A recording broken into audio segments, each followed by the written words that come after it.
Every business is going to have their ups and downs, and you're going to get knocked down. Oh And yeah. if you just get knocked down and start moping around, it's going to make things tougher, and you just got to get right back up and just push to the next.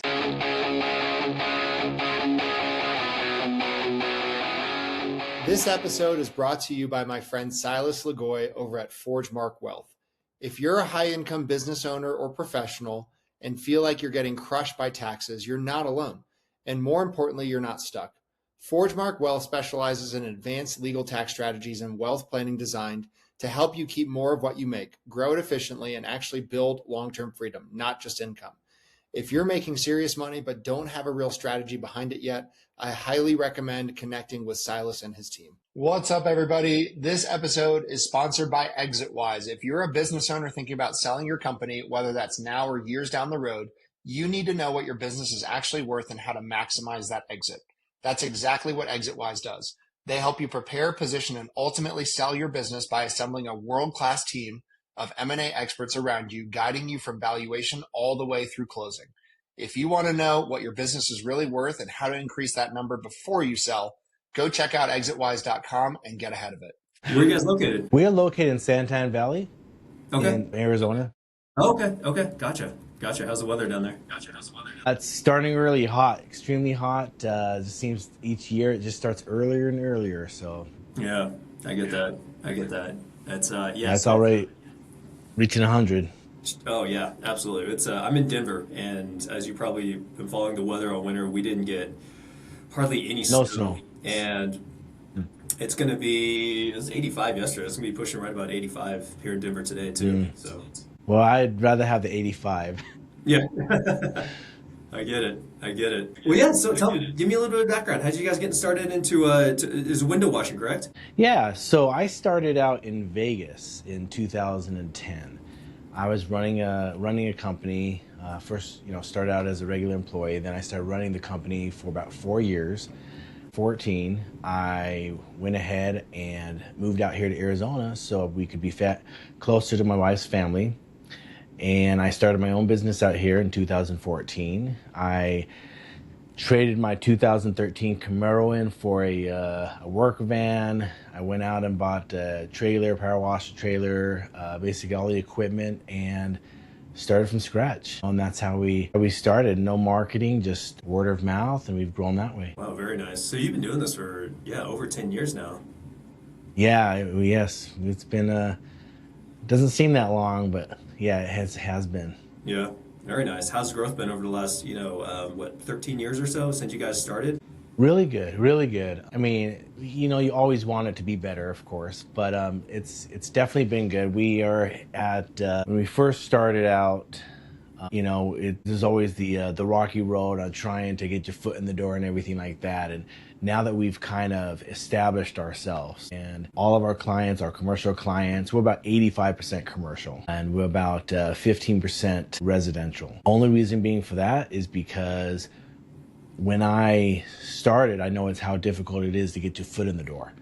So I reached out to a lot of clients, reached out to a lot of people, and just kind of worked the ground that way, emails, walking in. And once they see our work the first time, then they start using us, and then they kind of, hey, these guys are great, use these guys. Because a lot of times these property managers will reach out to other property managers and ask them who they use, who they like, who they love. And so that's how we really get our base. Sure. Yeah, no, that's actually a great idea. And you even thought about that, just getting out to the property managers, because they need to provide a service, on par to what their clients are expecting, whether it's clean windows, clean carpets, make sure the AC is working, especially in Arizona, that type of stuff. So yeah, I get it. That's a great idea. Because they have multiple properties that they manage, I'm assuming, and so they can just hey, we need you here, here, and here for the next 3 weeks. Yes. Yeah. Oh, very nice. Well, talk to me a little bit. How has growth been? I know I asked you that just a minute ago, but so growth has been good. It's has its hiccups here and there, but back when COVID happened, I had to think quick on my feet, and so we went ahead and added the disinfectant. So during COVID, our growth grew almost tripled because of the instead of just sitting around being like, oh, what am I going to do? What do I need to do? How can I keep this going? What can I offer to my clients? What can I do? We went ahead and added that. We've added other services. It's extremely important as these years have gone by, these extra services that we add, because, for example, Arizona has monsoon season. When monsoon season hits, residential dies down. So those that are only doing residential normally have a block right there where they can't really, there's not much for them to do. So it's always extremely important to have an additional service, which has helped us grow tremendously. When we're in there with the property managers, homeowners, when we're doing the window cleaning, we'll always look, what we can add to their service, what can give them the benefit. Growth has been great over the last, I would say, since we started, we continue to rise. But the last few years, it's been.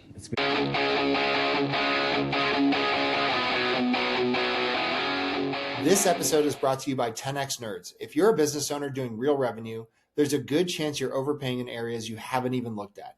Things like credit card processing, insurance, telecom, and more. 10X Nerds comes in, audits your expenses across 30 plus categories, and finds immediate savings. And here's the kicker. They only get paid if they save you money. It's a complete no-brainer. If you want to keep more of what you make, go check them out at 10xnerds.com. This episode is brought to you by Rakowski Law Firm. If you're a business owner or have built a level of wealth, but you don't have your estate plan dialed in, you're exposed. Rakowski Law Firm helps families and business owners protect their assets, avoid probate, and make sure everything transfers exactly how it should. This isn't just paperwork, it's a real strategy to protect your legacy. If you haven't looked at your plan in a while or don't have one, go to rakowskilawfirm.com. Nice. Good to hear. Good to hear. So how big are you guys now? Since you started with a van and a trailer, 13 years ago, what are you working with now? So we have a lot of the items, a lot of the equipment I customize. I like to think outside the box where we can be one step above the competitors. So we have a flatbed power washing truck that kind of does the reclaiming of water. We had that built, customized for our clients' needs. We have another 4 vehicles, a total of 6 vehicles that we use, company vehicles that we use, that were out there doing the work. We have guys that are hanging off buildings. We have guys that are just do the groundwork. We got guys that are power washing. And one thing that really sets us apart is, if not myself, we have a lead that it's really important to check on the work through the week.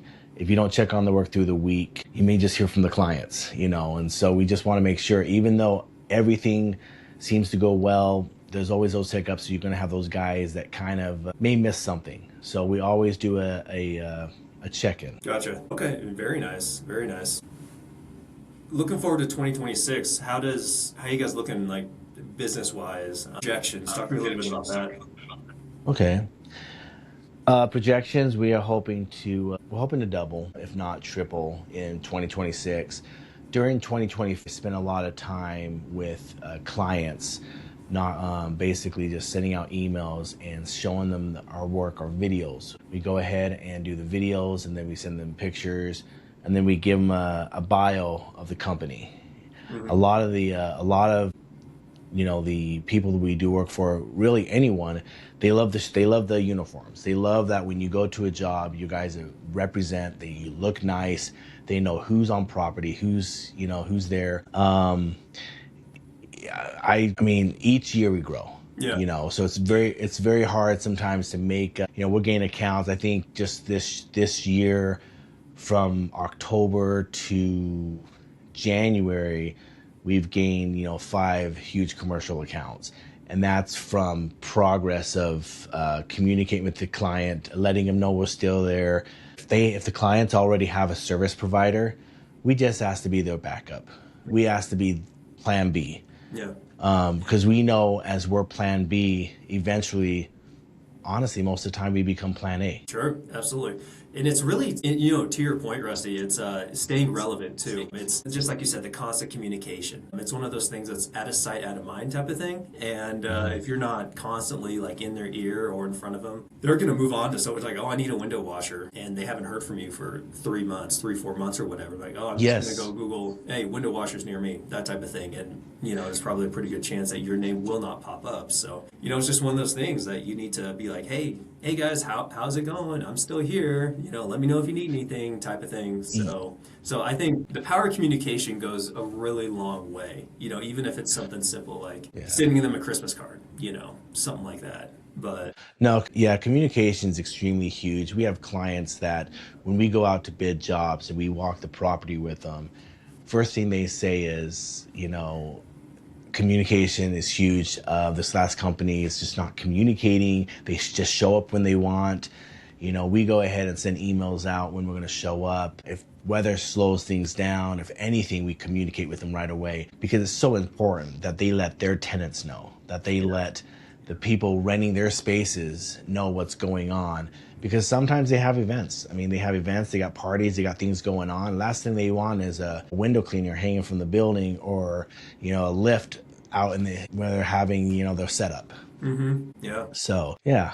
Sure. Yeah, absolutely. And kind of to your point, like these property managers, they probably have a million other things going on, and no offense, but you're not a priority to them at the moment until they need it, and they need to figure out, if something goes wrong or something goes wrong with the tenant, whatever it is, that type of thing. It's, so if you can just take that little piece, off their plate to help them out, it definitely goes a long way. Yeah, that's really huge. When you talk to them, they're not going to keep you right here. They're if you're not whispering in their ears or talking to them or in any aspect of just checking in, they are going to forget. Property managers, they deal with vendors on different, electricians, plumbers, landscapers, all of them. They're not going. You can't just send them an email or a phone call and then expect them to remember you. What's going to help them remember you is them knowing the quality of work, or not just the quality of work, but your company, how communication, everything along those lines. So yeah, 100% agree. That just goes into like even outside of work, like daily life. I'm not sure if you're married and have kids. You are married. Yes. But have kids and stuff. But of course, communication is definitely key. Even with friends too. Like you can go hang out with some friends and be like, hey, I'm running 15 minutes late. That's cool. All right, so shoot them a quick note, something like that, But yeah, talk to me a little bit of... really good. I'm sorry? No, I totally agreeing with you. Yeah. So, but talk to me a little bit about back onto, growth and stuff. What pain points have you experienced, leading up until from day one to now, and like what are you currently working through, if there are any?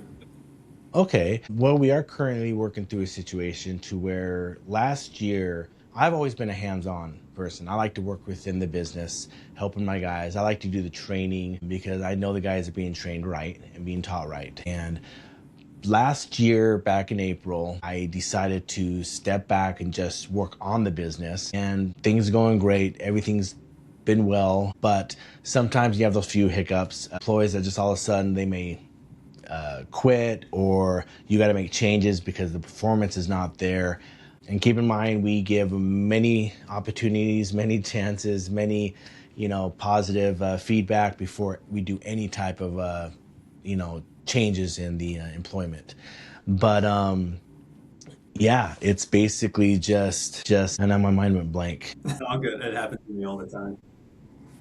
But yeah, it's just the pain. There we go. So the pain, I had to come back in January because as I was going through the numbers and I was going through what the company was bringing in, what we were paying out in overtime, what we do and all that, I was realizing that we took a dip, and I had to get in there and see what was going on. Mm-hmm. And so I've established what's going on, and so now I'm just kind of back in there, just kind of getting everything going again. All this last week, I was out on jobs, helping the guys, understanding the jobs, training new guys, getting them in play, So the biggest part is, I mean, anyone can say this, employees. Employees Yeah. are the biggest thing. Again, they could be the biggest reward, or they could be the biggest, downward spiral. But yeah, and then, when I first started out, I think probably my first 4 years, I think I had to clean house about 3 times. One thing that is difficult is when you have one employee that's just on the negative side, and just feels like anytime you hire someone, there's negative being input, and then it kind of poisons that person, and it just kind of gives a not a good atmosphere for the rest of the employees. Yeah. So Yeah. I've had to do whitewash a few times. And when that happens, me and my wife would go out. My wife has been cleaning windows since we started dating. We taught her to the ropes. And then my son has been cleaning since he was 8. He's now 21. So luckily, I've been very blessed to have my family involved to help me in those times of, changes. Sure, absolutely. It's good to have that base, whether it's structure within the company, like process, or even just family, someone there you can call on and rely on, that type of thing. Mm-hmm. Just running a business isn't easy. You're going to have your bad apples when No. employees come on board and you think they're a good fit, but you really don't know them until, you actually work with them for a little bit.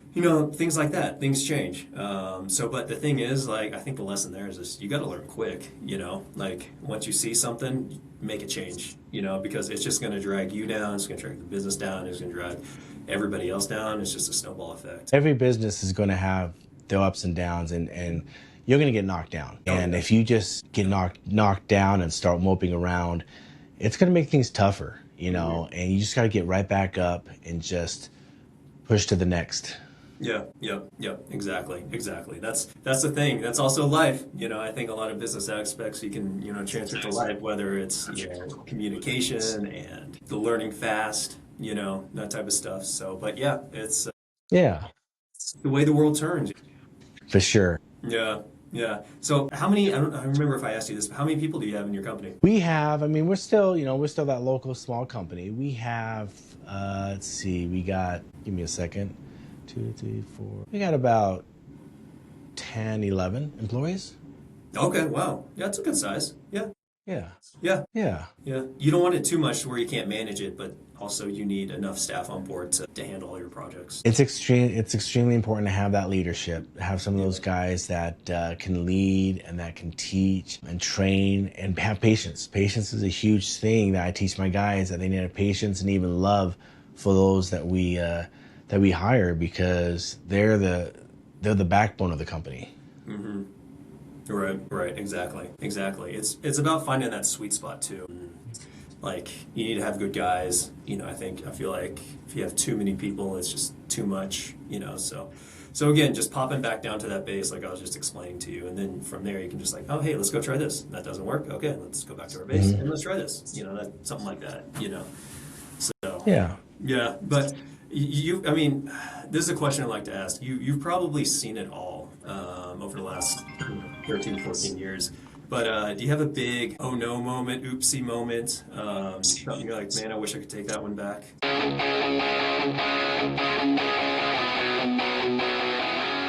This episode is brought to you by Blue Collar Business Advisors. If you're running an HVAC, plumbing, electrical, or landscaping, or any other type of home service business and wondering where all the money is going despite growing your revenue, you need to talk to Paul Maskill. Paul has scaled and sold multiple blue-collar businesses and now helps business owners improve cash flow, profitability, and financial clarity through outsourced CFO services. His clients gain a better understanding of their numbers, build predictable profits, and create a business that supports the life they actually want. One of the things I appreciate most about Paul is he's not just a finance guy. He's been in the trenches as an owner. He understands the challenges of running blue-collar businesses because he's done it himself. If you're doing a few $1 million a year in revenue and want to stop guessing at your numbers and start building real wealth, head over to bluecollaradvisors.com. That's thebluecollaradvisors.com and schedule a discovery call with Paul and his team. Blue Collar Business Advisors. helping blue-collar business owners build financially healthy companies and achieve permanent profitability. This episode is brought to you by Corberry Digital. If you own an HVAC, plumbing, electrical, roofing, or home service business and you're tired of wondering where your next lead is coming from, you need to check out Corberry Digital. Corberry specializes exclusively in helping home service companies dominate their local markets through SEO, Google Ads, local service ads, websites, content marketing, and lead generation systems that actually produce a measurable ROI. Their team doesn't just focus on clicks and impressions. They help contractors lower customer acquisition costs, increase qualified leads, and build a marketing engine that scales. What I like about Corberry is they understand the blue-collar space. They aren't trying to be everything to everyone. Their entire focus is helping trades businesses win in their backyard and generate more profitable jobs. If you're looking to grow your business, improve your online visibility, and build a marketing system that works, visit Corberry.com and schedule a strategy session with their team. That's Corberry.com. Tell them you heard about them on the podcast. You know, I think this would have to do with any entrepreneur that wants the next thing. You know, in my business, I've ventured in a lot of different adding on services. Mm-hmm. I went out and before realizing how bad the water here is in Arizona, it's extremely, extremely bad. And really, I didn't know that. I went ahead and yeah, it's no bueno. it's our systems that we use, our water fed systems. They go out a lot quicker than people on the East Coast. You know, so it's crazy. But with that being said, now my mind went blank again. Yay. So the oh no moment. Yeah, that's okay. You don't have oh to no answer moment. right now. So Just wonder if anything came to mind. Well, it did. The oh no moment would be you know, experiencing where we're purchasing new equipment, but equipment that we are adding a service to. And I purchased back in 2016, I purchased basically a car washing machine that connects to someone built back in the probably somewhere on the eastern side. And I bought it for a pretty penny. And it's supposed to wash so many cars at once. And connecting it to my system and everything like that, it just was not doing it. And I was in over my head. And I mean, clients were not extremely happy. I was full of confidence because I've seen what it can do. And it was just basically, to put it shortly, I just gave it away. It was just killing me too much that I gave it away. But I think that was probably my biggest oh no moment, along with one of my guys that I had to let go at the time. We were taking a lift next to the hotel, and I told him not to go into a certain area, and he went in that area, and I told him I kept telling him to stop. He wouldn't stop. He was kind of going against everything I was saying. So we got him off the lift, and then we went back into work, and then all of a sudden I hear that beep, beep, beep. You know, I'm just like, what the? And I go back there. He's back on that lift trying to move because he got it stuck in the dirt. Where he kept moving it back and forth, that it slid right between two palm trees, and you know, we couldn't get it out. We called the company to get the lift out. They couldn't get it out, so they had to close off 2 streets and get a crane in there and move the lift. So that turned a $2,000 job into a negative $12,000 job. You know, on fixing landscaping and everything like that. So it's extremely important that, you know, your employees listen and follow through. And if you don't put your foot down right away, it can cost you. Oh yeah, absolutely. Yeah, that's definitely one I haven't heard before. You know, closing down 2 streets, that's pretty extreme. Yeah, it was crazy, and it was during the night. So during the time that they finally came out to move the lift, it was daytime in downtown Phoenix, and it gets bad in there. Uh-huh. And that's why they had to close everything off. And luckily, that client is still a client today, just because of how we handled things, how I handled it, how I took everything into my own hands, made sure it was right, without a sound. I fixed everything, and the client is one of our best clients today. Wow. That's awesome. That's awesome. Yeah, just also take responsibility. You know, you mess up, you just gotta take responsibility. That's that. Don't play the blame game. Yeah. But Yeah. I'll definitely keep that one in mind. That's hilarious. I hope that if you don't mind, I'm going to retell that story too in the future. No, go ahead. And I left out how many times I came down and I think I kicked him off of it. Like, I just didn't take the key away. I think I kicked him off the lift like 5 times. Yeah. And every time I went in, he was right back on it trying to move it off. Yeah. Yeah. Got it. It's So. the lesson learned. Take the key away. There you go. Yeah, exactly. That's it. It'll save you $12,000. That's good to know. Well, Rusty, I really appreciate your time. Anything else you want to add? No, man. I appreciate you guys. I appreciate you inviting me on this podcast here. Yeah. You know, this is my first appearance on any podcast. I wasn't sure what to expect, but no, this is kind of chill, man. It's been a great experience.